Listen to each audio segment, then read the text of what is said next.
we've now on video been joined by the chairman of the House Foreign Affairs Committee, Congressman Eliot Engel. Thank you, Michael. Hello. You're welcome. Hi, how are you? Let me take off the mask. I'm in my office in the fourth floor of the Rayburn House office building, so it's pretty deserted here. It's probably warmer down in DC today than it is up here in the New York area. So it was pretty warm a little while ago. I went to the Capitol and it was pretty warm. But during the week we had they must have turned off all the heat and the entire complex had no heat. And I said, boy, if this is indicative of the U.S. government, we're in big trouble.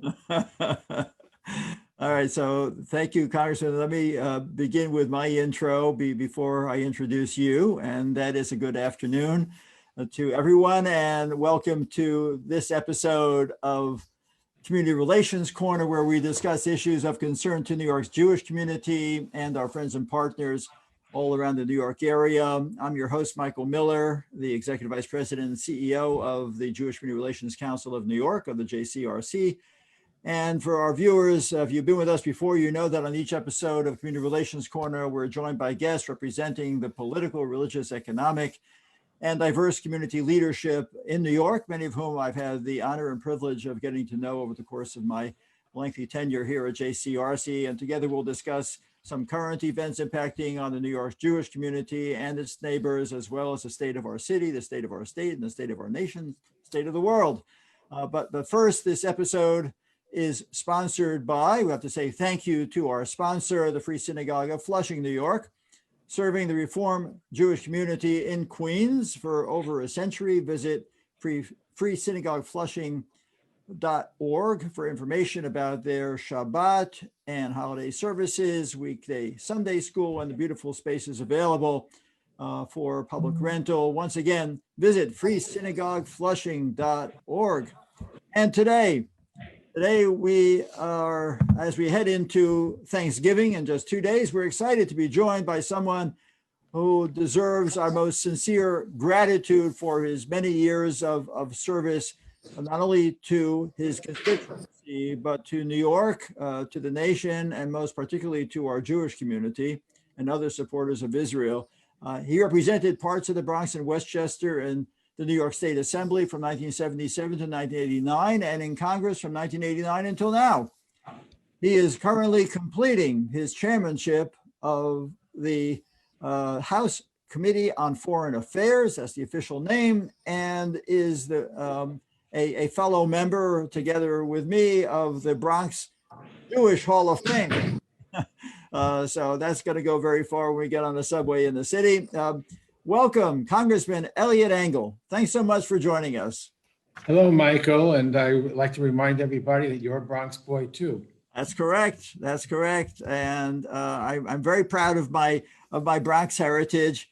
And I'm seeing that my microphone isn't as active as it should be. So let me see if I can fix that a little bit. And hopefully it's a little bit better now. So, Congressman, you entered Congress in 1989, and yes, you've seen the country shift and grow.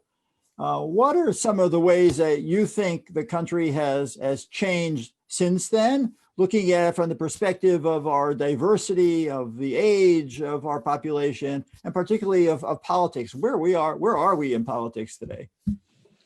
Well, first of all, certainly diversity is a change now from way back when. The country is much more diverse. There are many people who have come here from all over the world, and I think it reflects in the population. It reflects in the voting patterns, and it really makes things. It really puts a whole new significance on reaching out to all communities. I think it's healthy. I think it's good. I think it's important for all communities to feel that they're part of this country. We don't want second-class citizens. There are lots of people who come from modest means. I mean, I did. I grew up in what today is called the South Bronx, in a walk-up tenement, and so I'm proud of it. My dad worked at Hunts Point, worked in the Bronx. My dad was a union welder. So I'm proud that, we can, our country affords us the opportunity to move up, and lots of people, lots of talented people have taken advantage of that. So I think that's really the difference. I think we see it reflecting in a little bit in voting patterns, but that's I think typical of countries. As the years go by, there are different issues and the voting patterns become different. But America is still the land of opportunity, and I'm proud to represent the Bronx, Westchester, and for part of 10 years Rockland as well. I remember those days when you represented Rockland. I think you have a sister in Rockland, if I remember correctly. Yes, I do. And I love Rockland, but they draw the maps. They don't ask you necessarily, what to put in or take out. So in their infinite wisdom, after 10 years, they took it out. But I really enjoyed working in Rockland and being with the people there. I really did. Yeah, well, actually, redistricting is going to be happening now over the course of the next 2 years. But let's talk for a moment about the polarization in society, and particularly in the political realm. There's been a shift in that regard as well. I would imagine that in your earlier years, there probably were many more opportunities for you to reach across the aisle. In this case, it's almost literally across the aisle in Congress, and to engage in more partnerships and more coalition building with your Republican colleagues. Am I correct? Well, yes and no. With me, I think it's actually been more the opposite. I have, in the years that I've been in Congress, come to be known as a conciliator, somebody who works with people, someone who reaches across the aisle, someone who has friends across the aisle. And I try to do that, and I'm fair. And so I've made a lot of friends. When I was the ranking member of the Foreign Affairs Committee, the chairman was a Republican from California, Ed Royce, and he and I for 6 years partnered and got things done and worked well together. Now I'm the chairman, and the ranking member is the Republican from Texas, Michael McCall, and he and I get along very well, and we run the committee as bipartisan as we can. I always said that the Foreign Affairs Committee is the most bipartisan committee in Congress, because when we leave the country, politics should stop at the water's edge. We don't want our adversaries in other countries taking advantage of the fact that we are fighting. It's really important to show a united front. We're all Americans. Now, it doesn't mean that we're going to agree on everything. Obviously, we don't agree on everything.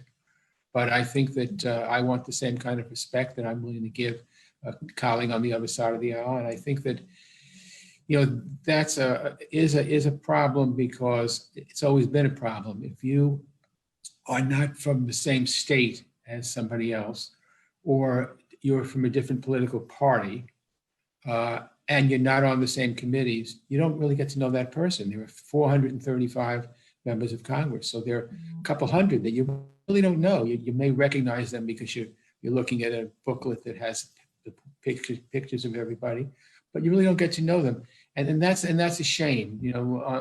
On trips, on Codels, which some people want to end. I think it's a mistake. You get to know people if you're with them on a trip, or you meet them in the gym or whatever. But realistically, there are very little places where you get to interact with people from a different political party, not from your home state. Well, let's talk about your own political party. The media often reports on infighting within the Democratic Party, particularly between moderates. I think you probably categorize yourself as a moderate and progressive. Can you tell us a little bit about the current culture within the Democratic Party and the Democratic caucus? Yeah, well, I think, in being here for 32 years, I've seen different caucuses. Many, of course, we were in the minority, so it didn't really matter what we thought. But many of them, we were in the majority. And I think by and large, through the years, we've done very good work. We've gotten along. There hasn't been the tugging and the pulling and the retribution within the caucus. Nancy Pelosi has done a fantastic job in bringing people together, in negotiating. She's one of the smartest people I've ever met, and I think she's done a good job. We have now, unfortunately, some people who have recently been elected who decide that they want to tear down the House. And I don't think that that's the vast majority of people in the Democratic caucus. But, it is a problem. And it's something that Nancy's going to have to deal with, and that everybody else is going to have to deal with. People who are going to keep yelling and screaming and not really working with the caucus. So I think it's a potential problem. You're hearing and seeing some of it play out. We have the way we can stay in the majority, and it's really important to be in the majority because the majority sets the tone, sets the bills, decides the leadership. It's very important.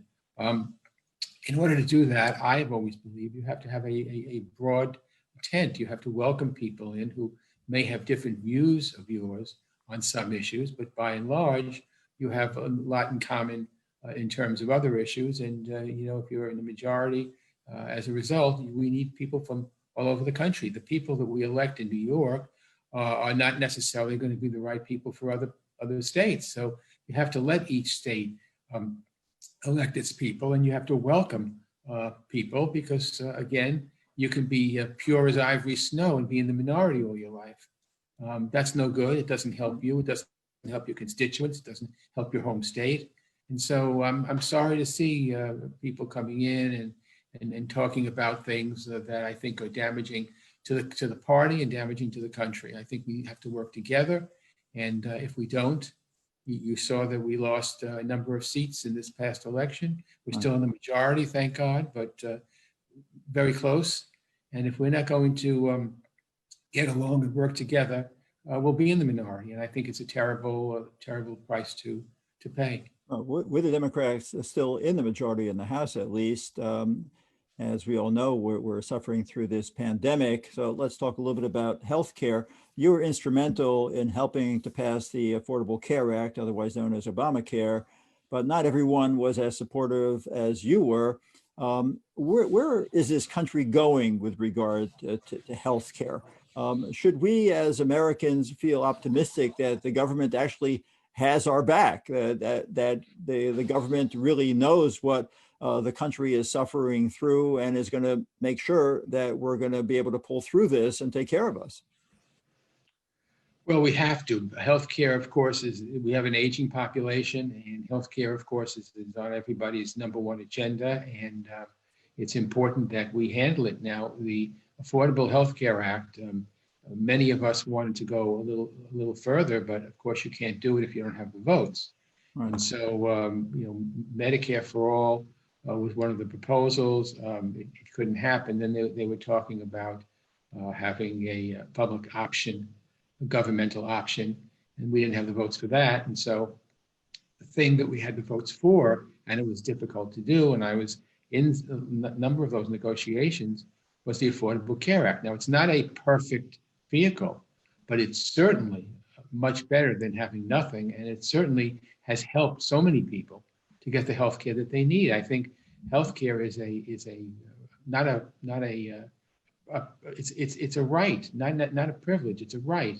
Our government should make sure that our people have healthcare. We're the richest country in the world, and we need to make sure that the Affordable Care Act is built upon and is strengthened, not diminished.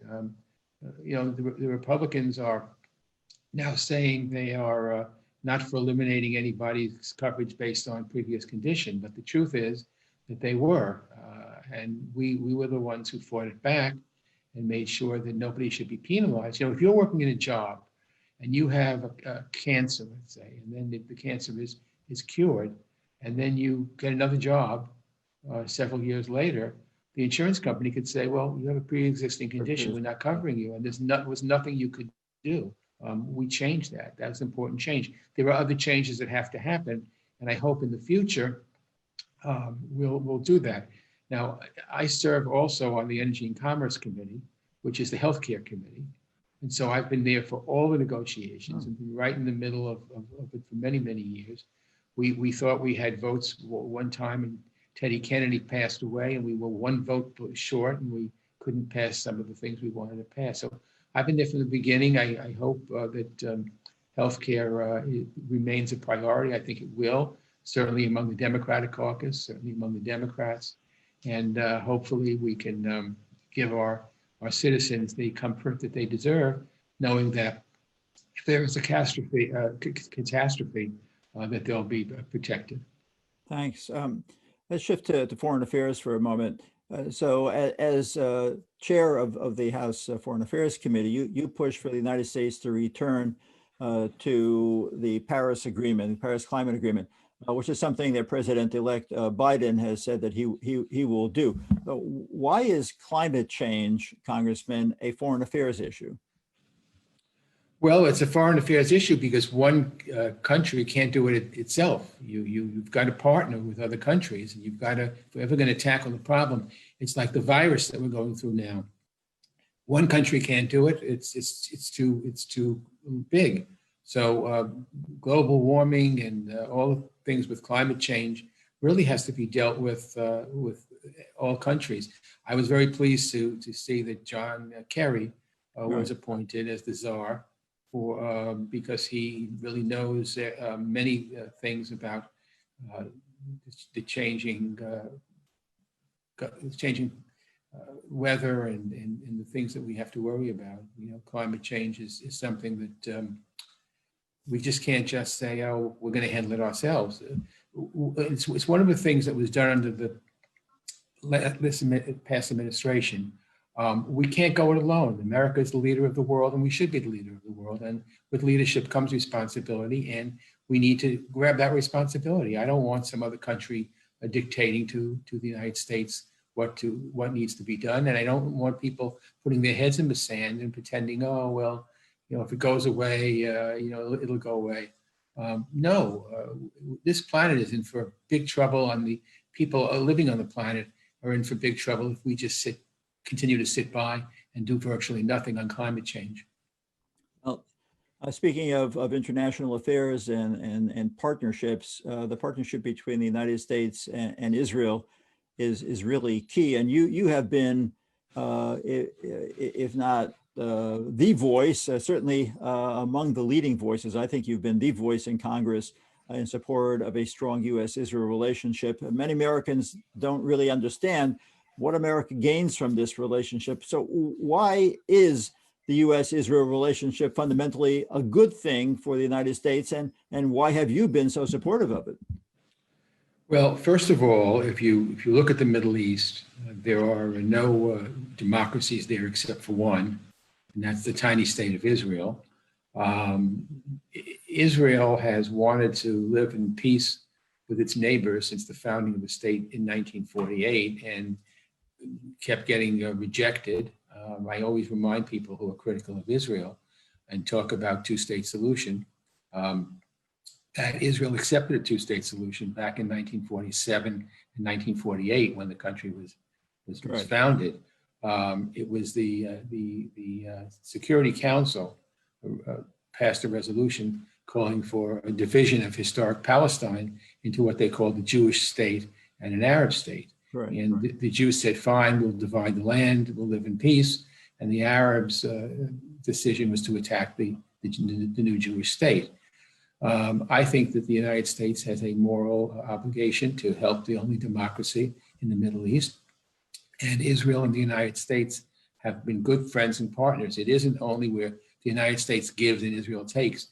We share all kinds of sensitive intelligence information with Israel. We work with Israel right down the line, because Israel, I believe, is our most valued and trusted ally. And many people in the United States see Israel as the only democracy and the only country that the United States really can count on in the Middle East. And I think that's very important. Now, I have a personal commitment to Israel. I happen to be Jewish, and we all know what happened when the Jews did not have a state back in the Holocaust. And I think it's moral that our country continues to push to help Israel. And, you know, again, as I said, it's not a one-way street. We share more intelligence, sensitive intelligence with Israel than virtually any other country. And Israel is a very strong ally.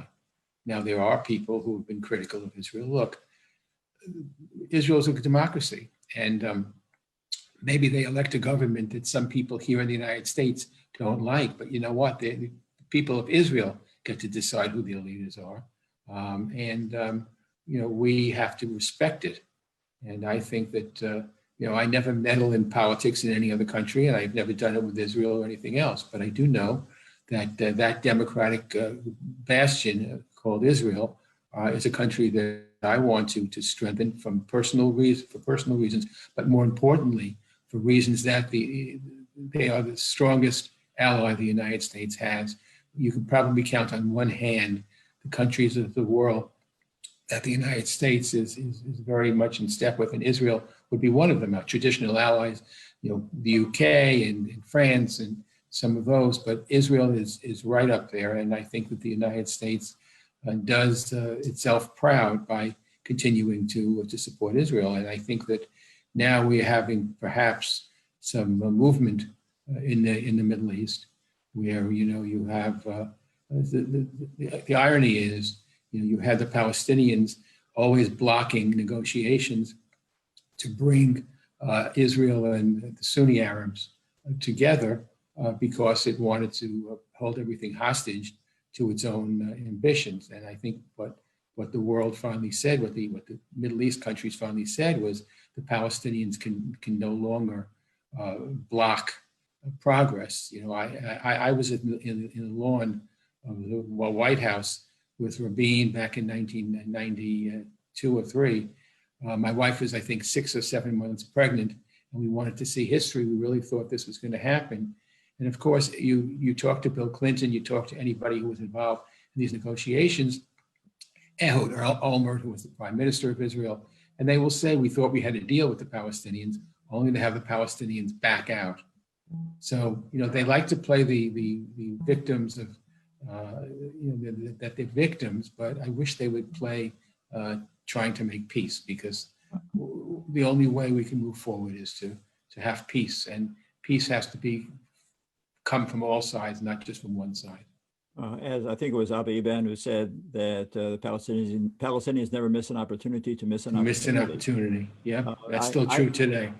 I remember very vividly, I've had the privilege of having you travel on several JCRC missions to Israel, and we actually visited he passed away a week ago, with Saad Barakat in his home in Jericho. You and he got into a heated conversation and debate. You certainly held your own. It was something that I marveled at. I think that Israel has done everything that it has needed to do in order to protect its own interests. And unfortunately, Palestinian leadership have not done anything close to that to support their interests, particularly the interests of their own people. But actually, if you want to comment on that before I ask my next question, I don't know if you remember that experience. I do remember it. And I remember telling Saad Barakat that he was full of baloney, and he actually smiled as if he knew I was right. Well, you spoke before about the importance of Israel being strong, and of course that means it also has to militarily defend itself. And some of your more progressive colleagues in Congress believe that the United States should condition its military aid to Israel, and others believe that elected officials, we're just talking about trips to Israel, that elected officials shouldn't even visit Israel at all. So how are you reacting to this recent development internal, again, to the Democratic caucus? Well, first of all, I can't think of anything more stupid than to say, I'm going to criticize Israel, but I'm not going to visit there. So be more ignorant, don't learn the issues, and then keep ranting and raving and talking. That's really ridiculous. That assumes that the aid, the foreign aid and the military aid that the United States gives to Israel benefits Israel alone. It benefits the United States. It benefits the United States for Israel to have our back. We have their back, and they have our back. So that whole thing is just a ridiculous way to conduct foreign policy. And the other question you asked, the first one? Yeah, so about travel to Israel and military aid linkage. Okay. So I guess they're all together, but linkage is absurd. No state is going to be a client state. No state has to ask anybody else's permission to do what they need to do to protect their own people. And so that's kind of I don't know if it's naive or whether it's just nasty. All of a sudden, Israel is always held to a higher standard. I think the U.S.-Israel alliance has been strong. It's been important. It helps people. And, you know, people who criticize this leader or that leader or whatever, I want to make the U.S.-Israel relationship so strong that it almost wouldn't matter who is the leader of Israel or the leader of the United States, because that relationship is important. It's important for world peace. It's important for doing the right thing, and it's morally important. USA to Israel. Yeah, I'm sorry. Go ahead.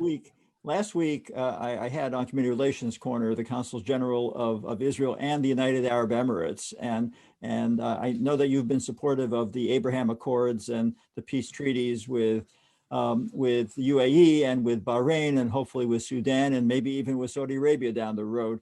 But the United States is planning on selling F-35s to the UAE. There's very significant concern that it's going to disrupt the qualitative military edge that America's always promised that Israel would have. What are your feelings on that? Well, I have mixed feelings. I certainly am worried about these F-35s because I'm worried that, again, as you said, they could potentially change the balance of power, and we want to make sure that Israel has what we call the QME, qualitative military edge. So that concerns me. On the other hand, I think that it's a good thing if more countries or Arab countries are recognizing Israel. You know, when I have dignitaries come to see me in Washington, a lot of them are from the Arab countries, and you know, a few years ago when I was ranking member, I had one of the delegations come in and talk, and I said, you know, if I covered my eyes and didn't listen to your accent, you know, Netanyahu will say the same thing that you will say, that you're saying. I think there's the future with Israel in the Middle East is frankly with the Sunni Arabs, and you know they realize finally that Israel is not a threat to them, but Iran is, mm-hmm. I think that should be a realization, and I think it's becoming a realization now, and I think the dialogue is good. I'm not. I think Netanyahu speaking to the Saudis, I think that's great. I think that Israel can speak to and should speak to whomever they want to help hopefully bring some peace in the Middle East and help Israel get accepted. It was so many years they weren't accepted. Now people see that there is much to accept with Israel, and they need. Their concerns are similar to Israel's concerns with Iran and other countries. Well, with the talks that it's very clear that Prime Minister Netanyahu had with the Saudi leadership, on the one hand, the advisors to Mohammed ibn Salem, the MBS, said that it didn't happen, that it did happen, and then the foreign ministry says that the talks didn't happen. Are you even close to being optimistic? I mean, you have studied this region for so long in your position as chair, as ranking, and as a member of this House Foreign Affairs Committee. You know the Middle East like the back of your hand. Are we even close to being on the verge of Israel establishing diplomatic relations with Saudi Arabia? I would not be surprised if that happens. I don't think it's going to happen tomorrow, but I think we're moving in that direction, and I think that one day we're going to see it, and in the not too distant future, I believe. You know, the war, the problems between Israel and the Arabs was really intractable. Now it's finally moving because, as I said before, a lot of these countries realized Israel's not their enemy. But Iran is, and some of the other countries are. And if you put a ledger and you take the Sunni Arabs on one side and Israel on the other side, they have the same enemies. Right. So it makes sense, whether it's the enemy of my enemy is my friend or whatever, it still makes sense for Israel and these countries to work together. And there seems to be an opening now, and I think that's a good thing. So speaking, you brought up the threat. The big threat is Iran, and in August 2015, I think you were still ranking at that time. The Foreign Affairs Committee decided very boldly and principally to vote against the JCPOA, the Iran deal that put you in opposition with President Obama and others in the Democratic caucus. So why did you decide to take that stance? And seeing how the Trump administration pulled out of the deal and Iran still has continued to be intransigent in allowing access to its nuclear sites, what advice do you have for the incoming Biden administration on whether or not to re-enter the Iran deal? And you might want to talk to us a little bit about what you know about Tony Blinken as potentially the next Secretary of State. Well, the Iran deal and my decision to vote against it was probably the hardest decision I made in my 32 years in Congress. There were very few people on my side of the aisle that were going to vote no. I was privy to all the secret negotiations that were going on during the period of time before they came up with the agreement. And I was briefed many, many times. And when the agreement was put forward, I just thought it felt a little bit flat. First of all, the agreement, the deal, purported to prevent Iran from developing a nuclear weapon. But the way I read it, and the experts I spoke to, it became clear to me that it didn't prevent them; it postponed Iran getting what it might need, but it didn't stop it. And I didn't think a postponement on missiles or anything else was adequate. That was my main reason. The second main reason for me, is that Iran is the largest state sponsor of terrorism in the world. And so the money that we give Iran goes directly, as far as I can see it, right into terrorist activities. We don't want to enhance the ability of Iran to continue to participate and give them more money in these terrorist activities. And so for those two things alone, I found it very difficult. President Obama asked me to come into the White House to talk with him. I was told that I couldn't bring a staff. That was just going to be him and me. No staff from him and no staff from me. I got there. It was really something. And I've been to the president's office many times, but never alone. It's always other members. And they told me, walk down. You'll see a door, and turn the knob and walk in. The president will greet you there. So I walked down, and I did exactly that. I walked in, and there's President Obama standing there, nobody else, just him. Wow. And he told me to, come sit down and welcome. He was actually very gracious. And I sat down. And, the funny thing is, he's tall. He's a tall guy, and he's, several inches taller than me. And then when we sat down, we had two chairs that was sort of making an L shape. We sat down, and I noticed that his couch was about 4 inches higher than my couch. So he really towered all over me. And I have this one picture that was sent to me by the White House. It was interesting because there was no staff involved or whatever, but I was so intense in telling the president that I wasn't going to vote for his bill. I had never done that one-on-one before, and I didn't know how he would react. I must say that even though we disagreed on the bill and I eventually voted against it, he was fine, with me. He asked me to explain why I was not going to vote for it, and we agreed to disagree. But I think he handled himself very appropriately. Was he concerned about the same issues that you were in regard to the sunset of this ban on nuclear development? He thought that the deal could always be improved upon, and he thought that it was something that we should grab now because the alternative would be worse. Iran would be more rogue, and that was his pitch. But I couldn't do it. I thought about it. There was a lot of pressure from leadership and a lot of pressure from lots of people. I think we only had 15 Democrats voting no in the whole Congress. And that would be, 200 and something voting yes, but 15. And it was lonely, but you know what? You're elected to do what you think is right. You're elected to represent your country. You're elected to represent the people.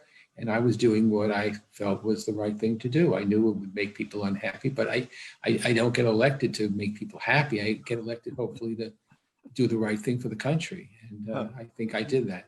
Well, the thing that you did, you believe at the time was right. So what about today? What about the time of today? And if Joe Biden were to come to you and say, Congressman Engel or Eliot, what do you advise me in regard to the Iran deal? What would you tell him? Well, I would tell him that I think that if we're going to enter back into negotiations with Iran and try to come up with a bill, that we need to do it in conjunction with our allies so that it doesn't look like the United States is the one holding up or gumming up the works, but that the Iran is looking like what it's doing actually is gumming up the works and put the pressure on Iran. I think that we can do that. I think we can do that, and I hope we will. Look, they're a rogue regime, and they are not going to be easy. If we have an agreement with them, if we don't have an agreement with them, if we talk to them, if we don't talk to them, they're not going to miraculously change overnight. I've studied the Iranian leadership in Iran a long time, I'm sure. and they are the most intransigent leadership in the world. The Iranian people basically are good people. We have plenty of Iranian Americans and even Jewish Iranian Americans, but Muslim Americans from Iran. And they're very important to our country. It's good citizens of America. But the Iran leadership in Tehran these days, as they have for the past 40 or 50 or 60 years, that they have been enemies of the United States, enemies of democracy, enemies of everything we stand for. And we're stronger when we don't go it alone. I think we need to work with our allies, and that's why I think if we do that, we can possibly, it's no slam dunk, have another agreement You've been Iran. in Congress for 32 years, so you must have known of Anthony Blinken, of Tony Blinken, when he was then working with, now what would be your counterpart with Joe Biden on the Senate Foreign Relations Committee. And then he was a State Department, and now he's the nominee for Secretary of State in the Biden administration. Is there anything you can share with our viewers about Tony Blinken and particularly his views on Israel? Well, he's very smart. He knows the issues. He's Jewish, which most people don't know. Right. And he has been indispensable with President-elect Biden. He's been one of his right hands on all these foreign affairs issues. I don't necessarily agree with everything, and I agree with most of it. He's a good man, and I think he'll do a good job. And he knows his stuff. It's not like he has to learn it. In fact, I really think that all of Biden's cabinet people that they've announced are good. Janet Yellen, and there are others as well. I mean, I think it's a good. There are a few more names I've heard floating around. I hope that they become part of the cabinet, and I think it's a good start. And of course, Iran has to be focused on, but you don't do a deal with Iran by capitulating. You have to be tough, and you have to stand with your allies, and they have to be tough. And right. So again, another potentially tough issue is the fact that during the Trump tenure, he moved the embassy of Israel from Tel Aviv to Jerusalem, the capital of Israel. He recognized the Golan Heights. I mean, there are other things which he has done as well that might not be in the playbook of the Democratic Party. I know that you have supported, as did we at JCRC, you supported the move of the embassy from Tel Aviv to Jerusalem. I did. What do you think the status, and thank you, what do you think the status of that move is going to be? Is it going to remain in Jerusalem? Or within the Biden next 4 years is going to be brought back to Tel Aviv? Well, I hope not. I hope it should stay in Jerusalem where it belongs. Jerusalem is the undivided capital of Israel, and I've always felt that way. I still feel that way, and I give President Trump credit for doing it. I said publicly when it was done that I supported it. The very next day, I said it. I think that is important. That Israel's capital is Jerusalem, and period. And some people don't like it, but in the United States, if we were told that we had to open our we put the seat of government in Philadelphia or Chicago or someplace like that, we would resent it because our capital is Washington, D.C. Well, Israel's capital is Jerusalem. And while Tel Aviv is a lovely city and it's important and it's nice, cosmopolitan, I like it very much, it's not the capital of Israel. The capital of Israel is Jerusalem. Right.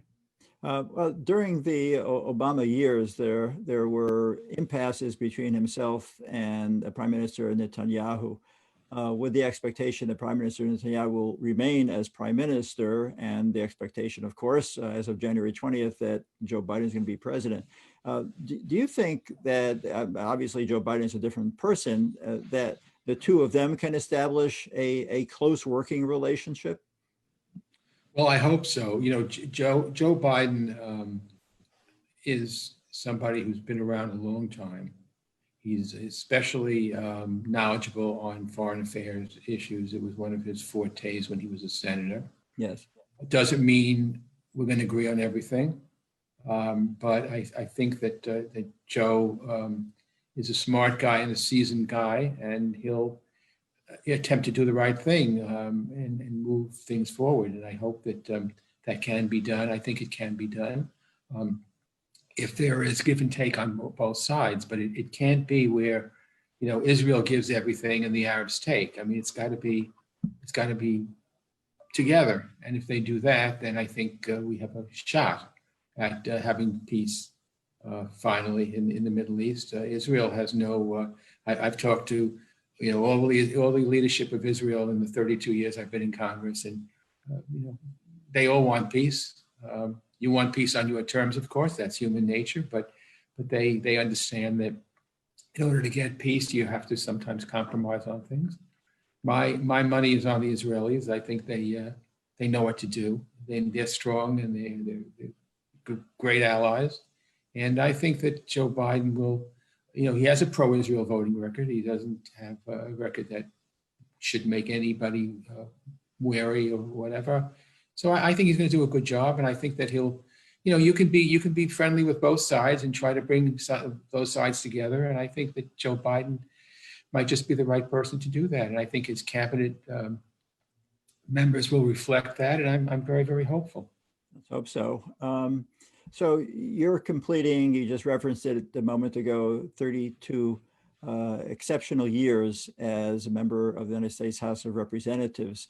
You probably know that in the Hebrew language, each one of the Hebrew letters has a numerical value. So the letter Lamed is 30 and the letter Bet is 2, and put it together, they spelled the word Lev, which means heart. And you have my middle Jewish name is Leib.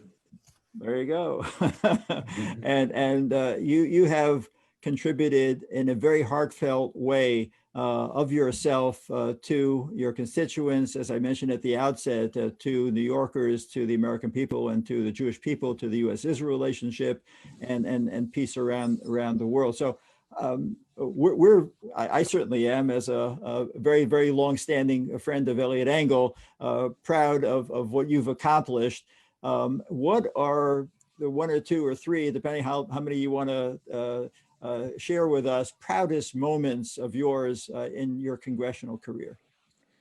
You know, I think that my proudest moments are all encompassing. When I look to say that I came out of a working class family. I am now the longest serving member of Congress in Bronx history. Really? I've served longer than any other congressman who's represented the Bronx for all these years. That's, I wear that as a badge of honor. I'm very, very proud of it. And I remember when I was first running, I went to one of the synagogues, and they were questioning me about Israel. And I said to them, don't worry, when I get elected, I will be the best friend that Israel has in the Congress. I said, you'll see. Well, I think in those 32 years, I've done a lot of good work, but I certainly believe I've been the best friend, or one of the best friends of Israel in Congress. I'm very, very, very, very proud of that. And I think it's done well, not only for the Jewish people, but for democracy and America and the things that we stand for as well. This is a great country. And, again, my dad was a welder. He would walk down near the Grand Concourse where we lived, and we'd take the bus to Hunts Point, and where he worked as a welder. And if someone like my father and my mother, who worked really, really hard, if their son can become a member of Congress and chairman of the Foreign Affairs Committee, it shows what a great country and where the opportunities are, and I'm very, very proud of it. Very, very proud of it. Yeah, well, my father is somebody whom you knew very well too, and I'm sure he's looking down on us from heaven, and is exceptionally proud of your accomplishments, Congressman Engel. And I wonder, what kind of advice do you have for your colleagues who are currently entering into Congress to potentially begin their careers, their 30+ year careers in the House of Representatives? Well, if they're good on Israel and some of the other issues, it would be join the Foreign Affairs Committee. Right. We have some wonderful members on the Foreign Affairs Committee, Jewish and non-Jewish, who are very strong supporters of Israel. Look, being a member of Congress has been, the love of my life.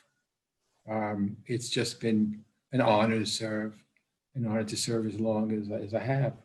You always, think that maybe you should serve more, but if you kind of take a few steps backwards and kind of look at the whole thing, I think we've accomplished a great deal, and I'm happy to be a part of it. I'm happy to have been in the thick of things. I have met such wonderful people in the United States who are supporters of Israel through the years, work closely with them, and have so many friends. It's just been an honor to do it and meet good people like you and others. So it's just an honor for me. Thank you. I really, on behalf of all of us, just want to thank you for joining us on Community Relations Corner, and more importantly, thank you for your service to our country and to our people. And I'm just going to thank our sponsor again for this program and for this episode, and then get back to you, Congressman, if you want to think about a last word that you want to share with our viewers on Community Relations Corner, please do. And right now I'm going to thank our wonderful sponsors at the Free Synagogue of Flushing, serving the Reform Jewish community in Queens, New York for over a century. Visit freesynagogeflushing.org to learn about a wide array of programming, and the beautiful sanctuary, social hall, and meditation garden are available for rent. Visit freesynagogeflushing.org to learn about their Shabbat and holiday services and weekday Sunday school. And once again, visit freesynagogeflushing.org. And our thanks to their president, our board member, Ed Schauder, to their executive director and cantor, Alan Brava, to their rabbi, Jeffrey Gale, three wonderful friends and great supporters of JCRC and of the Jewish community as a whole. And now I've given you enough time, Congressman, to think of your last word, and I'm turning it back to you. Congressman Eliot Engel, Chairman of the House Foreign Affairs Committee. Well, thank you, Michael. It's my last word would be that it's been a pleasure to work with you through the years, and so many other good people. I think I've attended more JCRC breakfast than almost anybody else through the years. Yes. And I just want to thank you for the great work that you do. You work tirelessly. You bring people to Israel, which is so important. You know, we've done that in the Congress because if people, you can talk about Israel, but unless you see it, people go there, it's like a life-changing experience because they had no conception of what Israel was really like. And they go there, they have heard all the nasty things that have been said. They go there and they see a vibrant country, a Western country, a pro-America country, democratic country. And they realize that Israel should be supported by everybody, I think, in this country. And I'm going to continue in or out of Congress to be a loud voice in support of the U.S.-Israel relationship, in support of strengthening U.S.-Israel ties, because what's good for Israel is also good for America. Thank you. And I could also say that among the most proudest moments that I've had in my 30 plus years here at JCRC is being able to call you, Eliot Engel, a very, very dear friend and a trusted supporter of our interests. Thank you so much for joining us today. I want to thank our audience for participating. I'm Michael Miller, and we look forward to seeing you next time on the Community Relations Corner. A happy Thanksgiving to all, and shalom, and thanks again to Congressman Eliot Engel. Bye-bye.